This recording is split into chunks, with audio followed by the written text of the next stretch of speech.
Coucou très chère créatrice, je suis ravie de te retrouver dans cette nouvelle vidéo Perle & Co pour te proposer de faire ensemble le bilan de ton année 2022. Parce que le bilan, ça peut sembler chiant de prime abord, mais c'est très important.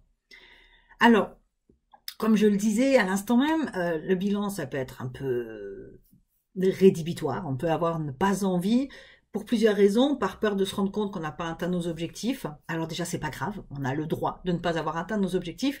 Les objectifs sont pas là pour la compète, ils sont là pour avoir la lumière au bout du tunnel, savoir vers où on doit aller pour comprendre le chemin qu'on a besoin de prendre. Et peu importe finalement la durée que va prendre le fait d'atteindre cet objectif, ce qui compte, c'est d'en avoir un. C'est un petit peu comme si tu partais faire le voyage autour du monde, tu vas pas partir de chez toi sur un coup de tête du jour au lendemain en ne sachant pas où tu vas. Tu vas poser une destination finale, et puis je sais pas, par exemple on va dire c'est le tour du monde, et puis la destination finale c'est à l'autre bout du monde. Tu vas déterminer par exemple si tu pars en avion, en voiture, en train, si tu pars avec tes économies, il y a un moment est-ce qu'il va falloir que tu changes de moyen de transport, est-ce qu'il va falloir que tu travailles sur place pour faire de l'argent, etc. Donc tout ça sont des éléments que tu peux déterminer à l'avance, mais sur place, tu peux peut-être tomber amoureuse et rester plus longtemps quelque part alors que c'était pas prévu, mais c'est pas grave parce que tu connais ton objectif final. Et ben c'est exactement pareil avec ton entreprise créative. Donc n'aie pas peur de te rendre compte que tu n'as peut-être pas atteint tes objectifs sur l'année, ce n'est pas grave. Le bilan, c'est vraiment quelque chose d'important à faire parce que ça te permet de te rendre compte de qu'est-ce qui a marché, qu'est-ce qui n'a pas marché et dans quoi du coup tu vas mettre ton énergie l'année suivante. Et vraiment, souvent les créatrices me disent ouais je sais pas quoi faire, je sais pas comment, bah, fais déjà ton bilan en fait, ton bilan soit du trimestre écoulé, soit de l'année dernière, voilà, en fonction de où tu en es dans ton entreprise créative. Et déjà là il y aura beaucoup de réponses. Alors comment faire son bilan? Il peut se faire sur plusieurs points, sous plusieurs angles, ça dépend finalement de tes besoins. Déjà, bien entendu, il y a le bilan financier. Combien j'ai fait de chiffre d'affaires par rapport à l'année dernière si je vendais déjà. Après, tu peux le faire aussi le bilan financier mensuel. Ben voilà, par exemple en janvier 2022 par rapport à janvier 2021, en février 2022 par rapport à février 2021, etc. Faire le bilan financier global, mais aussi par création. Et là, quand on fait le bilan financier par création, c'est important de regarder le chiffre par type de création. Par exemple, si tu fais du bijou, le chiffre par rapport aux boucles d'oreilles, le chiffre par rapport au collier, le chiffre des bracelets, etc. Pour voir finalement ce qui t'a le plus rapporté d'argent et savoir qu'est-ce que tu vas créer le plus l'année suivante. Mais attention, parce que il faut aussi regarder le nombre de créations que tu as vendues. Parce que parfois, le bilan financier par création peut être traître. Je vais te donner un exemple tout bête. Imaginons tu fais des bijoux, tu as des bagues et des boucles d'oreilles et des sautoirs, imaginons. Forcément, les boucles d'oreilles et les sautoirs seront plus chers que les bagues puisque ça demande plus de travail. Donc, peut-être qu'à l'année, les bagues vont être un plus petit chiffre d'affaires que le reste. Mais si tu regardes le nombre vendu, peut-être que tu auras vendu plus de bagues que les autres bijoux. Et du coup, c'est important de regarder combien de pièces tu as vendues pour être sûr que tu ne vas pas faire une erreur en tablant par exemple sur les boucles d'oreilles parce que c'est le chiffre d'affaires le plus élevé. Oui, mais c'est ce que tu as vendu le moins. Donc c'était pas forcément ce qui était le plus attendu par ta clientèle. Donc bilan financier à l'année, pourquoi pas au mois et surtout par type de création, que ce soit par chiffre d'affaires ou par nombre de pièces vendues. Tu peux faire pareil, le bilan financier avec tes offres. Est-ce que tu as fait une offre pour la fête des mères? Est-ce que tu as fait une offre pour une journée spéciale? Tes offres de Noël, etc. Comparer qu'est-ce qui a fonctionné et qu'est-ce qui n'a pas fonctionné. Donc ça, c'est en termes de bilan financier. Ensuite, tu peux faire ton bilan de communication en regardant le nombre de likes, tout simplement, et de commentaires sous tes différents statuts. Vois qu'est-ce qui a le mieux fonctionné, qu'est-ce qui a le moins fonctionné. Éventuellement, revoir ton tableau de publication à l'année si tu en as fait un. On en a parlé dans une précédente vidéo. Et du coup, où je voulais en venir? Attends, j'ai perdu le fil de... Oui, voilà la communication. Voir aussi si tu as fait une communication spéciale pour un événement spécial, parce que par exemple, je sais pas, j'ai n'importe quoi, tu fais des créations pour bébé et tu as profité de la journée mondiale du bébé, pas pour faire une offre commerciale, mais pour booster ta communication. Est-ce que ça a fonctionné? Tu vois, ça peut être par exemple ça. Donc faire le bilan de quel réseau social fonctionne le mieux pour toi si tu es sur plusieurs réseaux sociaux. Quels sont le type de communication qui fonctionne le mieux. Pareil au niveau des visuels, si tu vois qu'il y a des visuels qui sont le plus likés. Tout ça, toujours dans l'idée de prendre un petit peu comme une sauce qu'on passe au tamis, tu vois, ou au chiffon et qu'on essore en fait. Garder le meilleur de 2022 pour préparer 2023 et améliorer ta communication au niveau de 2023. Tu peux aussi faire un bilan organisationnel. Est-ce que tu étais au point en termes d'organisation? Qu'est-ce qui a pris plus de temps que prévu à organiser? Sur quoi tu as été à la bourre? Bon, en général, on est un petit peu à la bourre sur tout parce qu'on prévoit jamais assez de temps. Faut toujours, c'est une petite astuce, ça, faut toujours prévoir plus de temps que ce qu'on pense avoir besoin lorsqu'on se lance dans un projet ou dans une création ou peu importe, quand on planifie quelque chose, parce que au pire, on aura eu assez de temps pour tout faire et au mieux, on aura eu du temps pour soi. Donc, écoute, hein, c'est pas plus mal. Donc, le bilan organisationnel, est-ce que tu as organisé Noël assez tôt? Est-ce que tu as organisé tes événements assez tôt? Est-ce que, voilà. Comment tu t'es organisé? Qu'est-ce que tu peux améliorer? Ensuite, il va y avoir ton bilan personnel aussi, qui est très important. Qu'est-ce qui t'a fait kiffer? Dans quoi tu as pris du plaisir dans ton entreprise créative? Qu'est-ce qui t'a fait grandir, en fait? Et pareil, qu'est-ce qui t'a tiré vers le bas? Tu vois, à contrario, pour éviter de refaire les mêmes erreurs en 2023. Donc, par exemple, ça peut être parler de ton projet à des personnes qui finalement ne t'ont pas soutenu, c'est quelque chose que tu ne referas pas, par exemple. Une certaine collection qui t'a vachement fait kiffer, même si elle n'a pas fonctionné en termes de vente ou quoi, peut-être que c'était plus lié à la communication, mais c'est intéressant de voir où tu as pris du kiff et où tu as pris moins de kiff en fait, hein, concrètement, pour éviter de te retrouver avec des situations où tu seras, comment dire, pas inspiré par ce que tu fais en fait, parce que à partir du moment où tu es aligné avec ton cœur, les choses sont beaucoup plus fluides et beaucoup plus simples, et souvent les gens ils se connectent beaucoup plus à toi et les ventes sont plus simples. Donc c'est important de faire le bilan personnel parce qu'on sous-estime souvent l'impact qu'on peut avoir dans notre entreprise créative, et pourtant il est très très très important.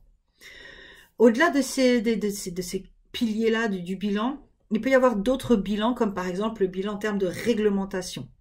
Est-ce que tu es en conformité par rapport à tes produits? Quels sont tes fournisseurs? Est-ce qu'ils sont fiables? Je sais qu'il y a des créatrices qui achètent encore leurs accessoires, leurs matières premières hors Europe. C'est interdit. Enfin, c'est pas que c'est interdit, pardon, je rectifie. Mais si tu achètes ta matière première en dehors du territoire européen, tu es responsable légalement de la mise sur le marché de cette marchandise et donc de la conformité européenne. Quand tu passes par Pearl & Co, même si tu peux voir que des produits viennent de Chine par exemple, ou d'Inde, ou d'Amérique, ou de Pologne, ou peu importe, étant donné, bon, Pologne c'est en Europe, donc voilà, mais si tu vois que Pearl & Co a de la matière première qui vient d'en dehors de l'Europe, c'est Pearl & Co qui a importé la matière première sur le territoire, donc c'est eux qui sont responsables légalement de la mise en conformité de cette matière première, de s'assurer que c'est conforme à la réglementation européenne. Donc c'est une responsabilité en moins que tu as. En plus, Pearl & Co propose des tests, donc c'est toujours intéressant de passer soit par Pearl & Co pour tes matières premières, pour t'assurer que les matières premières correspondent aux réglementations européennes, soit si tu achètes en dehors du territoire, de faire tester tes créations par Pearl & Co, enfin tes créations, ta matière première, dans la mesure de ce qu'ils peuvent te proposer, pour être sûr que les produits ne contiennent pas des substances interdites en Europe, parce que c'est très souvent le cas. En Chine ou aux États-Unis, il n'y a pas la même réglementation. Par exemple, en Chine, dans les apprêts en métaux, il y a souvent du plomb. Aux États-Unis, il y a souvent du nickel, parce que ce ne sont pas des éléments interdits, en fait, chez eux. Et du coup, quand ils vont en Europe, eux, s'ils sont pas au courant qu'en Europe, ce genre de substance est interdit, pardon, excuse-moi, le fournisseur, en fait, il va pas te prévenir, puisque lui, il est pas au courant que pour toi, c'est interdit. Donc, tu prends tes créations, enfin, tu prends ta matière première, en prenant des risques. Hein. À partir du moment où toi, tu importes la marchandise en dehors de l'Union européenne sur le territoire de l'Union européenne, tu es responsable légalement de la mise en conformité de cette matière première. Il peut aussi y avoir un bilan, du coup, par extension, hein, par rapport à la réglementation, un bilan qualitatif de tes créations. C'est-à-dire, est-ce que tu es satisfait de la qualité de ton travail? Qu'est-ce que tu aurais besoin d'améliorer? Par exemple, quelque chose qui fait très qualitatif, c'est de signer ses créations. Soit avec une étiquette, quand on fait de la couture, soit ton bijou avec une breloque personnalisée au nom de la marque. D'ailleurs, il me semble que Pearl & Co en fait. Et du coup, ça peut être très intéressant pour toi d'ajouter du standing. Si tes créations sont haut de gamme, Donc le bilan qualitatif, ça peut être de dire, bah voilà, mes créations sont haut de gamme, mais l'image que ça donne, c'est pas super haut de gamme en fait. Hein. Donc ça peut, pour ajouter du prestige, tu peux signer tes créations avec des breloques personnalisées, par exemple si c'est des bijoux comme on le disait. Tu peux créer des certificats d'authentification, d'authenticité, pardon. Moi, c'est ce que je faisais à l'époque au format carte de visite et je les faisais imprimer chez Vistaprint, hein, tout simplement. J'avais créé sur Word un visuel avec un certificat d'authenticité. Je numérotais le bijou. Et s'il y avait une pierre, je certifiais l'origine de la pierre. Mais alors attention, parce que il faut que tu sois sûr que la pierre soit véritable. Parce que si tu délivres un certificat d'authenticité et que la pierre n'est pas authentique, la personne peut se retourner contre toi. Alors c'est pas monsieur, madame, tout le monde qui va se rendre compte qu'une pierre n'est pas authentique, on est d'accord. Mais on est toujours dans mieux vaut prévenir que guérir, en fait. Hein. Donc, tu peux avoir un bel emballage, un emballage plus qualitatif, pareil, que tu peux aussi trouver chez Pearl & Co. Et du coup, bref, tu peux rajouter des éléments qui donnent une image de marque beaucoup plus qualitative de ton travail. Et puis surtout, quand la personne va voir la création avec toutes ses intentions, elle va comprendre la valeur. Et d'ailleurs, sur ta fiche produit, tu peux faire des photos de ta création avec, pourquoi pas, le certificat d'authenticité, l'emballage, la signature, voilà, montrer, même sur tes réseaux sociaux, à quel point tu soignes en fait ton travail et à quel point il est qualitatif. Donc, faire le point sur déjà la qualité de ton travail, est-ce que tu es satisfaite de ton mode de création ou est-ce que tu as envie d'évoluer dans tes techniques? Et surtout, ben voilà, si tes créations, l'image de marque, finalement, l'image que tu renvoies avec tes créations, elle est à la hauteur de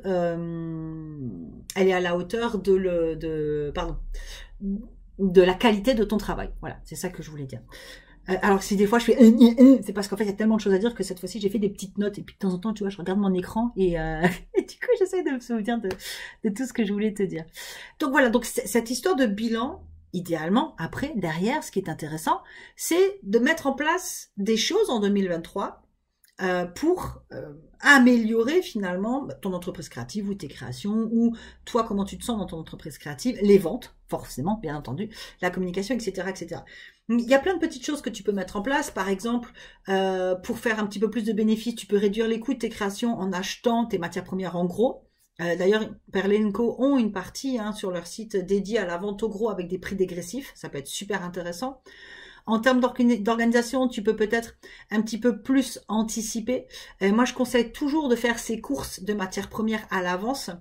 Pareil, il n'y a pas à dire, Pearl & Co, ils ont un super service client. Moi, personnellement, j'achète de la matière première chez Pearl & Co et j'ai toujours été agréablement surprise par la qualité du service client et la rapidité des envois. Donc, si maintenant tu as toujours du mal à t'organiser, il y a du mal peut-être à améliorer ça, essaye au moins de trouver des partenaires ou des fournisseurs qui qui sont cohérents avec ta manière de fonctionner un peu à la One Again Beast to Fly, tu vois. C'est-à-dire, si tu sais que tu es tout le temps à l'arrache, bah, trouve un fournisseur qui est rapide et qui a un SAV qualitatif, en fait, tu vois. Donc, comme dit, essayer de signer tes créations, de leur apporter donc une image de marque qui corresponde à la qualité de ton travail. Te renseigner au niveau des réglementations. Je rappelle pour celles qui ont visité ou pas encore le Club Youpi qu'on a toute une partie sur la réglementation, des fiches techniques spécifiques. Sinon, tu peux contacter les services adéquats. Par exemple, pour tout ce qui est de l'argent, l'ordre de l'argent des métaux précieux, l'or, etc. Il faut contacter les douanes de ta région.